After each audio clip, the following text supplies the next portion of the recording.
फिर खिलता हुआ दिखाई दे रहा है। हम बात उत्तर प्रदेश की करें, गोवा की, मणिपुर की, या फिर उस उत्तराखंड की जिस पर सवाल उठाए जा रहे थे। मेरे साथ मध्य प्रदेश सरकार के नगरीय आवास मंत्री भूपेंद्र जी है। भूपेंद्र सिंह जी, बधाई आपको। जो दिखाई दे रहा है उसके अनुसार ये जो सफलता दिखाई दे रही है, इसका पीछे क्या नजर आता है?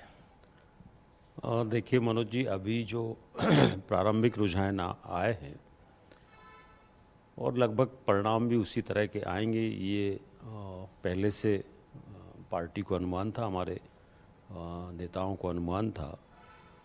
और इन परिणामों से ये सिद्ध हो गया है कि देश में माननीय मोदी जी जिस तरह से देश के हित में जो निर्णय ले रहे हैं या देश को आगे बढ़ाने के लिए या वैभवशाली भारत बनाने के लिए जो काम प्रधानमंत्री जी कर रहे हैं, उस पर मोहर 4 राज्यों के मतदाताओं ने लगाई है।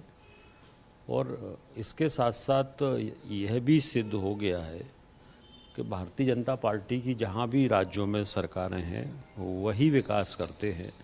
और इसलिए भारतीय जनता पार्टी जिन राज्यों में सरकार में है सब जगह रिपीट हो रही है।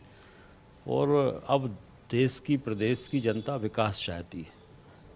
कांग्रेस हमेशा कभी सांप्रदायिकता के आधार पर, कभी अन्य ऐसे धोखा देकर, जैसे मध्य प्रदेश में कर्ज माफ़ी की बात करके सत्ता में आ गए, तो इससे छल कपट करके कांग्रेस इतने वर्षों तक राज करती रही।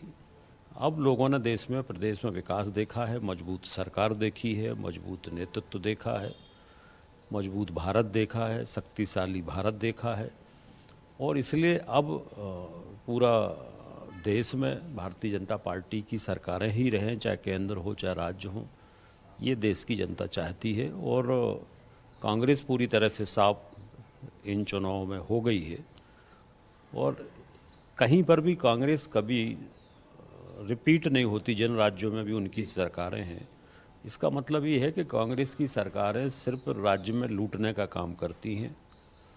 और सरकार जो चलती है वो दिल्ली से चलती है। सरकार दिल्ली से निर्णय होते हैं।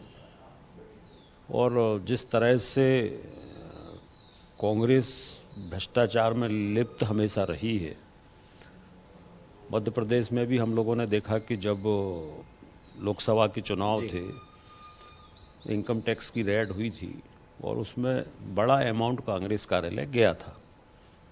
तो कांग्रेस सिर्फ राज्यों से वसूली करती है। इसके लिए वो सरकार चाहते हैं अपना बिल्कुल जो उनका सेवा करने वाला हो वो मुख्यमंत्री हो। अब पंजाब में अमरिंदर सिंह जैसे व्यक्ति को हटा दिया,